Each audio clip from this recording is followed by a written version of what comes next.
Hello दोस्तों, नमस्ते, प्रणाम, राम राम। दोस्तों, आज हम आप सबको बहुत ही प्यारा, बहुत ही अच्छा मटकोड़वा गीत सुनाने जा रहे हैं। सुनिएगा, कमेंट में बताइए कैसा लगा। लाइक और सब्सक्राइब कर दीजिएगा। दोस्तों, ये गीत है जब ननंद माटी कोड़ती हैं और नखरे दिखाती हैं नेक के लिए उसी समय का ये गीत है। आप लोग सुनिएगा, कमेंट में बताइएगा ज़रूर कैसा लगा।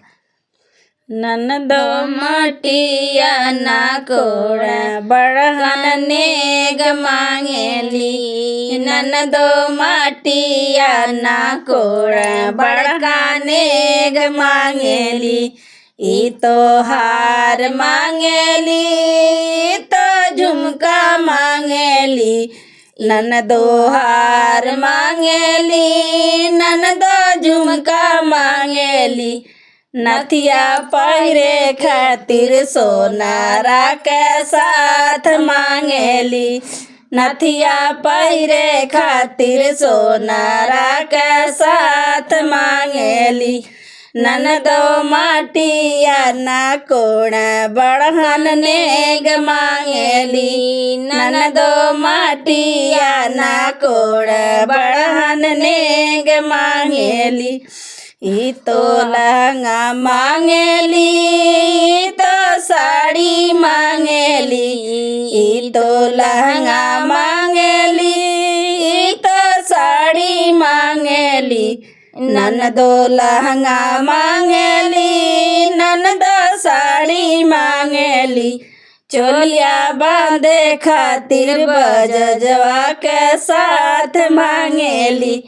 चोलिया बांधे खातिर बजजवा के साथ मांगेली। ननदो माटिया ना कोड़ा बड़का नेग मांगेली। ननदो माटिया ना कोड़ा बड़हन नेग मांगेली। ई तो खेती मांगेली, तो खरिहनिया मांगेली।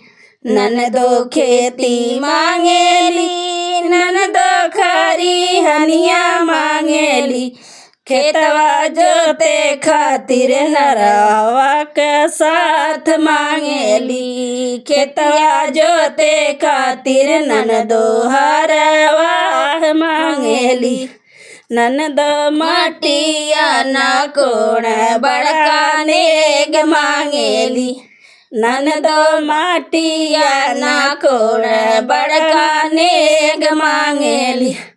ई तो गैया मांगेली, ई तो भैंसिया मांगेली। ननदो गैया मांगेली, ननदो भैंसिया मांगेली। चढ़ के ससुरा जाए खातिर छुट्टा साड़ मांगेली।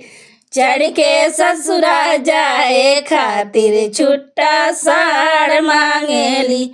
ननदो माटिया ना कोड़ा बड़हन नेग मांगेली। ननदो माटिया ना कोड़ा बड़हन नेग मांगेली।